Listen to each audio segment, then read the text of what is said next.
वकाल Kirti Sharma, good morning to you, welcome to the channel. और आज हम बात करेंगे उदयपुर इंसिडेंट को लेके। ये एक आइसोलेटेड इंसिडेंट है कि do you think it is part of A international conspiracy? आपको क्या लगता है? Good morning, sir. Thanks for giving me one more opportunity to appear on your show, sir. Sir, ये उदयपुर का जो इंसिडेंट है, ये एक वेल प्लान्ड इंटरनेशनल स्ट्रेटजी है और इसका सीधा सीधा उद्देश्य जो है वो भारत सबको कमजोर करना है। अगर आप देखो, जब भी भारत के प्रधानमंत्री किसी महत्वपूर्ण मीटिंग में भाग लेने के लिए बाहर जाते हैं या कोई बाहर का बड़ा डिग्निटरी इंडिया में आता है, जैसे कि जब यूएस के प्रेसिडेंट आए तो दिल्ली में दंगे हुए, जब ब्रिटेन के प्राइम मिनिस्टर आए उस समय दंगे हुए, तो ये सब जो दंगे हैं ये इसलिए किए जाते हैं, इनकी टाइमिंग ऐसे चूज की जाती है कि जो भारत का प्रतिनिधि प्राइम मिनिस्टर बाहर गया हुआ हो वो अपने पॉइंट को अपनी मजबूती से ना रख सके और दूसरे दो देश जो है हमारे बारे में गलत धारणा बनाए। तो ये क्लियर कट एक वेल प्लान इंटरनेशनल स्ट्रेटजी है भारत को मजबूती की तरफ बढ़ने से रोकने के लिए। तो ये तो बिल्कुल क्लियर है कि ये प्लान्ड कॉन्स्पिरेसी है। अब ऑब्वियसली जब प्लान्ड कॉन्स्पिरेसी है तो फिर इंडिया के जो एनिमी स्टेट्स हैं, जो एनिमी टूल्स हैं, अब उस टूल्स में सोशल मीडिया एक बहुत बड़ा टूल है। और एनिमी स्टेट में अगर आप देखें तो वेदर वी लाइक इट और we don't like it, Pakistan becomes a very very important factor as far as the Indian Muslims are concern.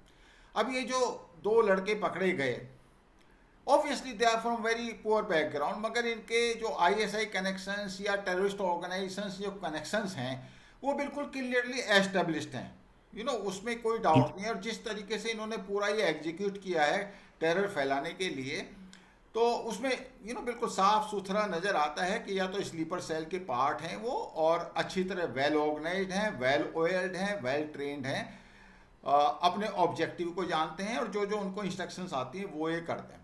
अब इसमें जो दूसरा बड़ा फैक्टर मुझे लगता है वो सोशल मीडिया का लगता है। अब सोशल मीडिया पे हमारे यहाँ लिबरल्स हैं, प्रशांत भूषण है, बरखा दत्त है, अब ये जो मोहम्मद जुबैर है या जो उसका ग्रुप है आल्ट न्यूज़ का, जिन्होंने नुपुर शर्मा के अगेंस्ट में जो फेक वीडियो तो नहीं मैं कहूँगा, मगर एक डॉक्टर्ड वीडियो यानी कि आधा वीडियो उन्होंने वायरल बनाया और जिसके अगेंस्ट में दुनिया भर के रेपरकशंस हुए बाय डिजाइन और बाय डिफॉल्ट। मुझे आपसे ये जानना है कि सोशल मीडिया का कितना रोल है और इन लोगों का कितना रोल है मुस्लिम कम्युनिटी को, स्पेशली जो हार्डलाइनर्स हैं, जो टेररिस्ट को सपोर्ट करते हैं, उनको इन्फ्लुएंस करने के लिए। सर, भारत में बहुत सारे लेफ्टिस्ट और लिबरल्स जो हैं वो सोशल मीडिया को यूज करते हैं जो भारत के मुस्लिम्स हैं उनको भड़काने के लिए। अगर आप देखें तो जिस तरह से नुपुर शर्मा का एडिटेड वीडियो शेयर किया जुबैर ने, और वो जो उसके लेफ्टिस्ट ग्रुप है उन्होंने उसको प्रोपोगेट किया, उसका सीधा सीधा पर्पस ये था कि जो भारत के मुसलमान हैं उनको भड़काया जाए, नुपुर शर्मा के अगेंस्ट, बीजेपी के अगेंस्ट और पीएम मोदी के अगेंस्ट। आप कोई भी घटना होती है उसको ये लिबरल्स इस तरीके से प्रोजेक्ट करते हैं। अभी आपको पता होगा कि सुप्रीम कोर्ट ने एक जजमेंट दिया जिसमें उन्होंने बोला कि तीस्ता सिटलवाड और आरबी श्री कुमार और संजीव भट्ट के खिलाफ जांच होनी चाहिए कि उन्होंने जो दंगे हुए थे गुजरात को उसको गलत तरीके से प्रोपोगेट करने की कोशिश की। जैसे ही तीस्ता सिटलवाड को अरेस्ट किया गया, अगर आप सोशल मीडिया देखें तो इतना सपोर्ट उसके लिए जनरेट हो गया है, इवन यूएन की एक बॉडी ने भी उसके अगेंस्ट जो है अपना स्टेटमेंट जारी कर दिया। तो ये आपको ये दिखाता है कि इनकी पहुंच कितनी बड़ी है, जबकि ये सीधा सीधा कोर्ट का डिसीजन था, ये कोई सरकार का डिसीजन नहीं था। कोर्ट ने बोला कि they must be brought to the book, so उसके अकॉर्डिंगली एक्ट किया गया, लेकिन उसको इस तरीके से प्रोपोगेट किया जाता है कि ये एक एजेंडा है सरकार का और मुस्लिमों को, खास तौर पे उससे मुस्लिमों को भड़काने का काम किया जाता है। तो सोशल मीडिया बहुत ही ज्यादा एक्टिव है इन सब कामों में मुसलमानों को भड़काने के लिए। अगर मैं ये मानूं कि जो उदयपुर की घटना हुई है उसमें सोशल मीडिया का 90% रोल है। अगर ये इतना इस स्टेटमेंट को टूल ना देते तो ऐसा कुछ नहीं होता। लेकिन उन्होंने तूल देके मुसलमानों को भड़काया और इस घटना का अंजाम दिलवाया, जिसके कि सूत्रधार विदेशी थे, लेकिन जो इसको एक्ट करने वाले थे वो पूरी तरह से भारत के युवक थे। मैं जैसे ट्विटर पे देखता हूँ कर्नल कीर्ति, तो वहाँ पे ऐसे बहुत सारे लोग हैं, मतलब मैं अपने दर्शकों को भी उनके फोटो दिखाऊंगा, इसमें वीडियो में ऐड करूंगा, बट ऐसे बहुत सारे लोग हैं जो बाई एनी चांस अगर एक मुस्लिम की डेथ हो जाती या कोई वायलेंट एक्शन हो जाता उसके अगेंस्ट में, तो वो सोशल मीडिया पे, स्पेशली ट्विटर पे, टेलीग्राम पे एक पूरा तूफान खड़ा कर देते, स्वरा भास्कर ब्रीड। और अभी मैं देखता हूं कि बिल्कुल ही वो शांत बैठे हैं, और after 48 hours you will find them active in a very very planned way. एक पूरा इकोसिस्टम है। उसके बाद क्या होगा मैं आपको बताता हूं। उसके बाद somebody is going to blame BJP के उन्होंने ऐसा हेट का वातावरण क्रिएट कर दिया जिसकी वजह से ये हुआ। देवर पुअर चैप्स, इनके पास तो कोई रिसोर्सेज थे ही नहीं, चूंकि वातावरण ऐसा बीजेपी ने क्रिएट किया तो उनको ये वायलेंट एक्शन लेना पड़ा। यानी कि मर्डर को वो जस्टिफाई करेंगे covertly overt. That is one way to look at it. अब आप देखिए इसका इम्प्लीकेशन सोशल मीडिया पे या सोसाइटी के अंदर देखिए। पहले तो मैं एक चीज में बिल्कुल क्लियर हूं कि Kanhaiya Lal was just a tool to spread the terror, and I will tell you why. ये आइसोलेटेड इंसिडेंट है। एक उदयपुर में कर दिया, एक साउथ में कर दिया, एक नॉर्थ में कर दिया, कहीं इस तरीके से मिला के। और आप देखना ये एक थ्रेशोल्ड से नीचे रहते हैं, यानी कि सोसाइटी के अंदर टेरर क्रिएट करते हैं। अब जैसे उदयपुर का इंसिडेंट हो गया तो आप समझ सकते हैं पूरा राजस्थान उससे प्रभावित हुआ होगा। इनफैक्ट हुआ तो पूरा इंडिया ही है। तो टेररिज्म का मतलब है कि टेरर को फैलाना, और टेरर का मतलब है कि आप दूसरी कम्युनिटी के ऊपर पावर प्रोजेक्शन करके उसको सबजुगेट करना।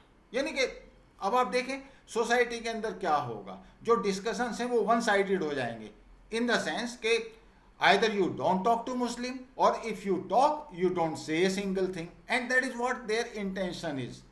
अपना पावर प्रोजेक्शन के आप हमारी बात नहीं मानोगे तो हम तो ये सब करते रहेंगे। सोशल मीडिया पे अभी now that abuse of Hindu gods and other things that will continue, and not a single person is going to object to that. Not all these Prashant Bhushan, Swara Bhaskar, you will not see them. But by any chance अगर आप पलट के कुछ बोल देते हैं तो फिर ये कहानी शुरू हो जाती है, और ये इम्प्लीकेशन एक तरीके से वो आपको समझा रहे हैं। अब इस तरह का जब टेरराइज करके आप हिंदू कम्युनिटी को रखना चाह रहे हो, अब फिर एक कॉन्स्पिरेसी शुरू हो जाएगी कि इस्लामोफोबिक हो गया, ये हो गया, वो हो गया। बट मैं देखता हूं कि अभी जो हिंदू कम्युनिटी है उसका बिहेवियर चेंज हो गया। आज मैं जब ट्विटर पे जाता हूं तो लोगों ने कहा कि Hindu lives matter, there is lot of agitation all over India, people are marking it. और उसमें मैं आपसे ये जानना चाहूँगा कि सोसाइटी के लेवल पे हिंदू कम्युनिटी, मुस्लिम कम्युनिटी, वो जो रिलेशनशिप है उनके बीच में कैसे डिफाइन होगी, कीपिंग इन व्यू के काफ़ी मुस्लिम्स ऐसे हैं जो कह रहे हैं कि नहीं, these murderers they don't belong to us. तो ये जो रिलेशनशिप दोनों कम्युनिटी के बीच में है, इसका इकोनॉमिक, पॉलिटिकल, सोशल, तीनों एंगल अगर आप कवर करें, we can take more time, no issue, but it is your answer. Sir मैं इसके बारे में ये कहना चाहूंगा कि सर जो भारत की एक सरकारों की एक अपीजमेंट पॉलिसी रही है, ये उसने बहुत कुछ ये डिटरमाइन किया है कि जो भारत की आज की सिचुएशन है। अगर आप देखो, जैसा कि आपने खुद बताया कि अगर कोई मुसलमान घटना करता है इस तरह की, जैसे कि उदयपुर की हुई, आप किसी भी अखबार में मुस्लिम वर्ड या इस्लाम का शब्द नहीं सुनोगे। आप कस्टमर्स यूज कर लोगे, टेररिस्ट यूज कर लेंगे, और किसी पॉलिटिकल लीडर में बीजेपी को छोड़ के वो मुसलमान, इस्लाम, इस तरह के शब्द का इस्तेमाल ही नहीं करते। लेकिन अगर उसी तरह की कोई घटना अगर कोई हिंदू कर देता है तो हर अखबार में हर पॉलिटिकल लीडर पूरे जोर शोर से यह चिल्लाता है कि जी हिंदुत्व की वजह से यह घटना हो गई, या हिंदू ने भला बंदे को 2 थप्पड़ मार दिए। वो एक बहुत बड़ी घटना एक हिंदू और हिंदुत्व के अगेंस्ट बना देते हैं। इसकी एक बहुत बड़ी वजह यह भी रही है कि जो हिंदू कम्युनिटी रही है इस देश की, वो हमेशा से चुप रहने वाली कम्युनिटी रही है। वो इस तरह की वायलेंट रिएक्शंस पे बिलीव नहीं करते। अगर आप देखो हिंदुओं के घर में, हमारे घर में शुरू से ही हम अपने बच्चों को क्या सिखाते आए कि एक चींटी भी मत मारो, एक पेड़ की पत्ती भी मत तोड़ो, बिकॉज हम ये मानते हैं कि जो जीवन है वो बहुत महत्वपूर्ण है। हम सब हमारे माँ बाप ने हमको ये सिखाया कि जब भी हम किसी चर्च के सामने से गुजरते हैं, किसी मस्जिद के सामने से गुजरते हैं, किसी मजार के सामने से गुजरते हैं, तो हम अपना सिर झुका लेते हैं, क्योंकि हमको इस तरह की शिक्षा दी गई जिसमें हमको बोला गया कि हर एक धर्म का रिस्पेक्ट करना चाहिए, सब गॉड एक होते हैं। लेकिन ये चाहे दुर्भाग्य कहो, चाहे जो भी आप बोलो, इस्लाम धर्म ये नहीं सिखाता। इस्लाम धर्म ये सिखाता है कि जो उनके धर्म को नहीं मानते वो काफिर हैं, उनको जीने का कोई हक नहीं है। जब तक ये जो इस्लाम का ये धर्म का प्रोपोगेशन होता रहेगा, इस तरह की घटनाएं पूरे संसार में होंगी और होती रहेंगी। क्योंकि अगर आप देखो भारत के जो पढ़े लिखे मुस्लिम्स हैं, जब जिस समय एजिटेशन चल रहा था नुपुर शर्मा के सर तन से जुदा, किसी भी मुस्लिम लीडर ने, किसी भी मुस्लिम सोसाइटी के बड़े व्यक्ति ने आकर इसका विरोध नहीं किया। किसी ने नहीं बोला कि भाई नुपुर शर्मा ने माफी मांग ली है, बात को यहां पर खत्म करो। अगर भारत के जो बड़े बड़े फिल्म स्टार हैं, जो नेता है मुस्लिम, अगर वो कह के आके सोसाइटी में इस तरह के बयान देते कि भाई नुपुर शर्मा ने जो बोला वो एक रिएक्शन था, उसने उस बात के लिए माफी मांग ली है, स्टेटमेंट वापस ले लिया है, इसलिए अब इस मामले को यही खत्म किया जाए। लेकिन वो ऐसा कहते नहीं है, क्योंकि हार्ट ऑफ हार्ट वो इतनी हिम्मत नहीं रखते कि जो उनकी मुस्लिम सोसाइटी का वायलेंट एक सेक्शन है उसके अगेंस्ट जाकर खड़े हो सके। वो चुप रहते हैं, और इस चुप रहने की वजह ही ये है कि इस तरह के जो सोच है उसको प्रोपगेशन मिल रहा है। ज्यादातर पॉलिटिकल पार्टीज इनको अपना वोट बैंक समझती हैं, वो भी इनडायरेक्टली इनको सपोर्ट करती हैं। अगर आप देखो राजस्थान में क्यों हो रहा है, क्योंकि राजस्थान में जो पहले दंगा हुआ उसका जो मुख्य आरोपी था महबूब खान, उसको आज तक गिरफ्तार नहीं किया गया। क्यों गिरफ्तार नहीं किया गया? इसलिए नहीं किया गया कि राजस्थान की सरकार चाहती नहीं है अपने आप को यह दिखाना कि जी हम मुस्लिमों के खिलाफ हैं। आप महाराष्ट्र की जो अभी सरकार थी, इसमें अनिल देशमुख जेल गए, उनको मंत्री पद से हटा दिया गया। लेकिन नवाब मलिक पिछले 3 महीने से जेल में है, लेकिन उनको मंत्री पद से नहीं हटाया गया। क्यों? क्योंकि सरकार ये दिखाना नहीं चाहती, सरकार दिखाना चाहती है मुस्लिमों को इनडायरेक्टली कि भाई हम आपके साथ हैं। क्यों? क्योंकि वो उनके वोट बैंक है। जब तक ये पॉलिसी चलती रहेगी, ये सिचुएशन ऐसी ही रहेगी। आपने जैसे बोला, मैं इसको एक अच्छा लक्षण मानता हूं कि अब भारत का जो हिंदू है वो भी जग रहा है। नाउ सोशल मीडिया पे अगर आप देखो, जो लेफ्टिस्ट हैं वो जितनी पोस्ट डालते हैं उतनी ही पोस्ट हिंदू भी डाल रहे हैं, उतनी ही पोस्ट उसका विरोध करने वाले भी डाल रहे हैं, जो कि पहले नहीं होता था। और वो विरोध करने वाले फैक्ट एंड फिगर्स के साथ जब उनको क्वेश्चन करते हैं तो जो लेफ्ट लिबरल्स हैं उनके पास जवाब नहीं होता देने के लिए। तो ये एक अच्छी चीज है, और कहीं ना कहीं ये समाज के लिए भी अच्छा है कि अगर दोनों पक्ष, हिंदू और मुस्लिम, आपस में इस बात को समझेंगे कि हम दोनों भाई हैं, आपस में हमें मिलजुल के रहना। लेकिन वो तभी संभव होगा जब मुसलमान हिंदू धर्म का रिस्पेक्ट करे और हिंदू जो है मुसलमान धर्म का रिस्पेक्ट करे। ये तभी संभव। ऐसा नहीं हो सकता कि हिंदू तो रिस्पेक्ट करते रहें, लेकिन अगर मुस्लिम रिस्पेक्ट नहीं करेंगे तो किसी ना किसी स्टेट पे उसका वायलेंट रिएक्शन आएगा, और जब वो वायलेंट रिएक्शन आएगा तो वो बहुत ही खतरनाक होगा। वो कोई भी समझदार व्यक्ति नहीं चाहता इस देश में कि इस तरह की घटना। कर्नल कीर्ति, आप मेरे को एक बात बताओ। इनफैक्ट अगर आप सोशल मीडिया पे जाएं तो काफ़ी मुस्लिम्स ऐसे हैं जो कह रहे हैं कि we don't own these murderers, you know, they must be hanged. उसके साथ पेरेंट्स ने भी उनको डिसऑन कर दिया। तो that is one way to look at it. लेकिन जब सर तन से जुदा वाला एजिटेशन चल रहा था तो उस टाइम पे आपने देखा होगा कि हज़ारों की तादाद में मुस्लिम सड़कों पे थे, यूपी में, बरेली में, सब जगह। तो वहाँ पे कोई ऐसा ओपोजिशन में कोई नहीं आया। और मेरा काउंटर आर्ग्यूमेंट ट्विटर पे या सोशल मीडिया पे यही रहता है कि तब तो आपने अच्छा खासा पार्टिसिपेशन किया, एक भी शब्द नहीं बोला। अभी आप कहते हो कि हम इनको डिसऑन करते हैं, तो why don't you come on the roads? बिल्कुल सर। तब आप सड़क पे आइए और बोलिए कि भाई we disown them, we are not their supporters, उनको आप हैंग कीजिए। यू नो, दैट इज, तब पता चलेगा ना कि आप कितने सिंसियर है। फिर एक पॉइंट आपने बोला कि हम लोग तो इतनी रेस्पेक्ट करते हैं। हाँ, वो इनहेरेंट है हमारी टीचिंग में। और उसमें सबसे बड़ा इशू क्या है कि हम इस देश को अपना समझते हैं, so we want peace and prosperity. अब ये लोगों का जो स्पेशली जो टेररिस्ट हैं, मैं ऑफ कोर्स सब मुस्लिम्स को उसमें इंक्लूड नहीं कर रहा हूँ, बट यस जो मॉडरेट मुस्लिम्स हैं उनको मैं ये ब्लेम जरूर करता हूँ कि वो चुप रहते हैं और उनके साथ प्रोसेशंस में जाते हैं, और अभी इस हालत में कोई काउंटर प्रोसेशन वो नहीं निकाल रहे हैं। तो that is what my point against moderate Muslims. Hindu no doubt एक थ्रेशोल्ड क्रॉस होगा। अगर अभी इन्होंने क्या किया है आप देखें तो प्लान स्ट्रेटजी के तहत इन्होंने क्या किया है, एक आइसोलेटेड इंसिडेंट उदयपुर में होगा, एक उधर कर्नाटका में होगा, एक तमिलनाडु में होगा, एक कहीं और होगा, जिससे एक थ्रेशोल्ड जो है वो क्रॉस ना हो और गुजरात की तरह की सिचुएशन ना क्रिएट हो। अब हिंदूज का जो बेसिक डिपेंडेंस है वो है लॉ एनफोर्समेंट एजेंसीज के ऊपर, because we are basically law abiding people.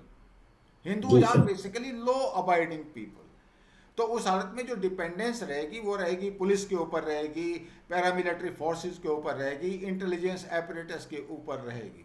But उसके अलावा भी मैं ये नहीं कहता हिंदूज को कि आप सड़कों पे आइए और वायलेंट प्रोसेशंस कीजिए, no I am not suggesting that, but the point is कि उसके अलावा और क्या एक्शंस वो ले सकते हैं लॉ एनफोर्समेंट एजेंसीज के सपोर्ट में और खुद अपनी सेफ्टी सिक्योरिटी के लिए, क्योंकि हर टाइम तो पुलिस आपके दरवाजे पे नहीं खड़ी रहेगी प्रोटेक्शन के लिए, आपको खुद। सर इसके लिए मैं आपको ये कहना चाहूंगा कि सर अगर आप जनरली देखें जितने भी राज्य बीजेपी रूल्ड हैं उन राज्यों में इस तरह की घटनाएं कम होती हैं, और अगर होती हैं तो उसका इमीडिएटली लॉ जो एजेंसीज हैं वो उसके खिलाफ बहुत सख्त एक्शन लेती हैं। खास तौर पे मैं आपको यूपी का एग्जांपल देना चाहूंगा इसके बारे में। दूसरी तरफ आप देखो कि जितनी भी अपोजिशन रूल स्टेट्स हैं, आप राजस्थान देख सकते हो, आप मुंबई देख सकते, महाराष्ट्र देख सकते हो, आप वेस्ट बंगाल देख सकते हो, आप झारखंड देख सकते हो, इन राज्यों में जो सरकारें हैं वो इनके खिलाफ किसी भी एक्शन को लेने से रोकती हैं और इनडायरेक्टली इनको प्रोपोगेट करने में मदद करती है, पैसा देती है, इनको हर तरह की सुविधाएं दी जाती हैं, बिकॉज वो ये चाहते हैं कि भारत में एकता ना रहे, भारत में दंगे भड़के, भारत में लोग एक दूसरे को मारे, जिससे कि जो हमारा विकास का रास्ता है वो रुक जाए और हम इस तरह की घटनाओं में उलझकर हमारा देश डेवलपमेंट ना कर सके। बिकॉज अगर देश डेवलपमेंट करता है तो वो मोदी को बेनिफिट मिलता है जो वो चाहते नहीं है। तो जो आज की पब्लिक है उसको ये देखना चाहिए कि किस राज्य की सरकार किस तरीके से काम करती है जब इस तरह की घटनाएं होती हैं, और उसके अकॉर्डिंगली ही उनको वोट देना चाहिए, क्योंकि लॉ एंड ऑर्डर स्टेट का सब्जेक्ट है। अगर आप देखो क्यों इस तरह की घटनाएं होती है, इस तरह की घटना इसलिए होती है क्योंकि जिन दो बंदों ने उदयपुर में इस टेलर को मारा उनको अपनी जान जाने का कोई दुख नहीं है। तो ये नहीं होना चाहिए कि हिंदू भी उस तरह के वायलेंट ग्रुप बनाए या सेल्फ डिफेंस के लिए सामने आए। हिंदुओं का एक ही तरीका है, वो तरीका है एक मजबूत सरकार चुने जो कि लॉ को इन्फोर्स कर सके। पर बहुत सारा एक बड़ा परसेंटेज जो है वो उससे डरता है, लेकिन जैसा आपने बोला आज की तारीख में बहुत से लोगों ने ट्विटर पर सोशल मीडिया पर लिखा हुआ है कि भाई हम हिंदू हैं, हमारी जान का भी कोई महत्व है, हम इतनी आसानी से डरने वाले नहीं हैं। They are more active, proactive, they speak out, but they should not react violently. That's what my thinking is. That should be left to the law enforcing agencies. ये बात आपकी सही है, मगर कर्नल कीर्ति मैं एक बात से सहमत नहीं हूँ आपकी, एक्सेप्ट फिदाइन, जहाँ पे वो कहते हैं कि हमें तो अपनी जान की परवाह नहीं है। मैंने बड़े हार्ड कोर टेररिस्ट पर्सनली देखे हैं, जब मॉब में होते हैं, जब फायरिंग करते हैं, वो पता नहीं क्या क्या बोलते हैं और कितने अपने को कि देर जस्ट नॉट वरीड और ये कर लेंगे वो कर लेंगे। जब वो इंटरोगेशन में जाते हैं मैंने उन्हीं को एक डिफरेंट ट्यून लेते हुए देखा है, इंक्लूडिंग कैप्चर्ड फिदाइन। तो ये सब के, क्योंकि ये मैं इसलिए कह रहा हूँ ये पॉइंट क्योंकि काफ़ी लोग इस पॉइंट को प्रोपोगेट कर रहे हैं कि इनको तो अपनी जान की कोई परवाह नहीं। एक्चुअल में बात यह है कि दुनिया में ऐसा कोई आदमी नहीं है, कितने से बड़ा टेररिस्ट हो जिसको अपनी जान की परवाह ना हो। एक्चुअली ये जो प्रोपोगेट कर रहे इसका एक बहुत बड़ा रीजन ये भी है कि लोग ये दिखाना चाहते हैं कि भाई अब आप सबजुगेट हो जाओ, जी क्योंकि सामने से एक ऐसा एनिमी आ रहा है जो जिसको अपनी जान की परवाह ही नहीं है, तो आप सब्जुगेट हो जाओ, it's better to be subjugated. So this is not a fact, this is actually propaganda. और अब मैं एक बात और कहता हूं, जो हमारे लिबरल्स हैं, प्रशांत भूषण टाइप, और Saurabh Bhaskar and all that people, these are the people who are primarily responsible for creating the situation like this। और अगर आप देखें तो आप उसको देखिए, कांग्रेस पार्टी का एक स्पोक्स पर्सन है, that gentleman, what he has said कि मोदी गवर्नमेंट ने कितनी हैट्रेड बोई है, तो अभी उसकी जो है फसल है वो तैयार है। बिल्कुल नाउ दिस बिल्कुल। Is something which is atrocious, मतलब मैं उसका नाम इसलिए नहीं ले रहा हूं कि, but what I am suggesting is कि ऐसे बंदों के अगेंस्ट में सिटीजन का चार्ज आना चाहिए। And people like Saurabh Bhaskar and all those people जो एक इकोसिस्टम के तरीके से काम करते हैं, दे must be arrested, and that includes Zubair of course, हुई जो ऑलरेडी अरेस्टेड, और साथ में जो उसकी वो कविता कृष्णन है, और उसका जो ट्वाइस है वो प्रतीक Sinha. These are the people who provide them a coverage, a probably up to certain extent disregard for the law। These are the people जिनको पकड़ना चाहिए, और जो एक बड़ी सेलेक्टिव सी अप्रोच लेते हैं। बट मैं एक पॉइंट पे और आता हूँ, what is the role of the administration. अगर आप इसका उदयपुर वाला केस देखें, बिल्कुल clear cut open and shut case है कि जहाँ पे उसको पहले वार्निंग दी गई, उसको पहले अरेस्ट किया गया by the way, Kanhaiya Lal was arrested, और उसके बाद, हाँ, और उसके बाद उसको जब वार्निंग दी गई तो पुलिस ने कंप्रोमाइज कराया, वो मतलब एक रिटन डॉक्यूमेंट है। और उसके बाद देर एक बुरके में एक लेडी उसके यहाँ आई किसी दूसरे बंदे के साथ, आई डोंट नो वो उसको वार्निंग दे रही थी कि वार्न कर रही थी, वार्निंग इन द सेंस कि भाई तुम तैयार हो जाओ या केयर ले लो, या फिर उसको बता रही थी वो कि भाई आप जल्द ही आप मारे जाओगे, because probably people are planning attack on you. और वो व्हाट्सएप ग्रुप पे भी उन्होंने सर्कुलेट किया है। माई पॉइंट इज कि what is the role of the leadership of police and administration. मतलब अब मैं इसमें ये तो नहीं कह सकता ना कि वहाँ पे गहलोत है जो ढीला ढाला बगैर एनर्जी का और अप टू सर्टेन एक्सटेंट अपने पॉलिटिकल माइलेज निकालने के चक्कर में बैठा है most of the times, and is fighting is battle with that Sachin Pilot. उनका भी तो कुछ कल्पेबिलिटी होनी चाहिए ना। सर, ये इस देश का बहुत बड़ा दुर्भाग्य है कि जो एडमिनिस्ट्रेशन है, जो आईएएस हैं, जो आईपीएस ऑफिसर्स हैं, इनकी अपनी कोई सोच नहीं है। इनकी सोच, जो इनके ऊपर सरकारें बैठी हैं, उसको उसके साथ ही अपनी सोच बनाते हैं। इनको पता है कि अगर सरकार कैसा चाहती है, ये उस हिसाब से काम करते हैं। वही पुलिस, वही आईपीएस ऑफिसर, वही आईएएस ऑफिसर यूपी में अलग तरीके से काम करते हैं, वही आईएएस आईपीएस ऑफिसर राजस्थान में अलग तरीके से काम करते हैं। ये उनकी एक कमी तो मैं मान सकता हूं, लेकिन जहां पर कि पॉलिटिकल बॉसेस डिटरमाइन करते हैं कि आपका प्रमोशन होगा कि नहीं, आपको कैसी पोस्टिंग मिलेगी, ये एक बड़ी सी ऑब्वियस सी चीज है कि वो अपनी नौकरी की वजह से जो भी उनके बॉसेस हैं, पॉलिटिकल बॉसेस हैं, उनकी सोच में काम करने लगते हैं। जो भी बंदा उनके खिलाफ काम करेगा उसको सट आउट कर दिया जाएगा, उसको ऐसी जगह पोस्टिंग दे दी जाएगी जहां पर वो किसी तरीके से एडमिनिस्ट्रेशन को अफेक्ट ही नहीं कर सकता। तो जब तक पब्लिक, देश की जनता पॉलिटिकल क्लास को अकाउंटेबल नहीं ठहराएगी, इस परिस्थिति में चेंज आना संभव नहीं है। दूसरी बात, बहुत बड़ी बात, मैं कोर्ट्स की भी मानना चाहूंगा। जो हमारे कोर्ट्स हैं, जो हमारे जजेस हैं, अगर आप देखो बहुत सारी घटनाओं को कोई ने, किसी ने बड़ा बयान दिया कि जी हम देश को तोड़ देंगे, ऐसा कर देंगे, वो जजेस इसको बहुत लाइटली लेते हैं। नहीं जी, इसमें क्या हो गया, ये तो ऐसे उसने बोल दिया था। आप जो दिल्ली के केसेस हुए हैं, जो दिल्ली में दंगा हुआ था, आप जब उनके जजेस के बयान सुनो, they take it very lightly. जैसे कि नहीं आप बोल दिया तो कोई ऐसी, मतलब they don't go into the depth कि भाई इसके पीछे सोच क्या है। वो नहीं देखते कि सोसाइटी में क्या हो रहा है, वो उसको बहुत लाइटली लेते। खास तौर पे जहां पर हमारे देश के खिलाफ की बात हो रही है, जहां पर हिंदू धर्म के खिलाफ बात हो रही है, वो उसको बहुत ही लाइटली लेते। वो जजेस तुरंत उसको बेल दे देते। जहां पर आप जब बेल मिल जाती है, जो लॉ एनफोर्सिंग एजेंसीज हैं उनका हाथ टूट जाता है कि उन्होंने किसी को पकड़ा, एक केस बनाया, जज ने अगले दिन उसको बेल दे दिया। और आप देखो फिर जो लेफ्ट लिबरल्स हैं वो सोशल मीडिया पे किस तरीके से रिएक्ट करते हैं इस सिचुएशन को कि जी आपने तो पकड़ा था, जज ने तो पहले हियरिंग में बेल दे दी, क्या हुआ, आपने क्या कर लिया। तो जब तक ये सोच तीनों एजेंसीज में नहीं आएगी, भारत में 3 एजेंसियां प्राइमरली रिस्पॉन्सिबल है देश को चलाने के लिए। सबसे बड़े ऊपर मैं मानता हूं पॉलिटिकल क्लास को, दूसरा मैं मानता हूं एग्जीक्यूटिव को, तीसरा मैं मानता हूं जजेस को, जुडिशरी को। जब तक इन तीनों की सोच एक जैसी नहीं होगी कि हमें अपने देश में लॉ का इन्फोर्समेंट सही तरीके से करवाना, जो भी लॉ को ब्रेक करेगा, चाहे वो हिंदू हो, चाहे मुस्लिम हो, चाहे सिख हो, चाहे ईसाई हो, उसके खिलाफ एक्शन लिया जाना चाहिए। सीधी सी बात।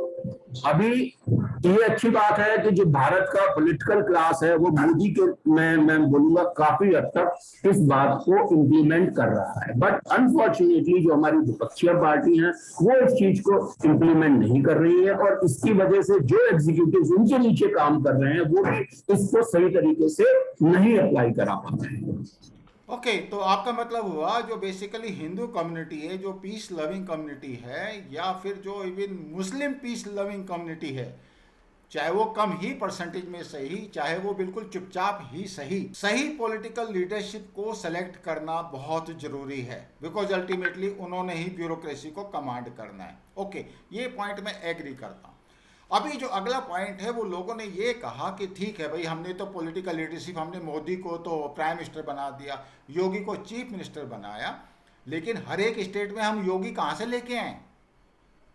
It is not possible. ना तो आपको उस तरह का टैलेंट मिलेगा अगर आप कॉर्पोरेट लैंग्वेज में पूछो तो अगर आपने, तो लोग यही कह रहे हैं, पीपल आर टॉकिंग, कि फ्रांस में क्या हुआ था। फ्रांस में जो सैमुअल पैटी, जब उसके साथ ये हादसा हुआ था, और आफ्टर ऑल वो इस्लामिक टेररिस्ट लोगों ने ही किया था, जो रेडिकलाइज था वो लड़का, तो मैक्रोन ने क्या किया, मैक्रोन गया, उसको मतलब नेशनल हीरो उन्होंने डिक्लेयर किया कि this gentleman has given his life for democratic way of life which is so prevalent in France.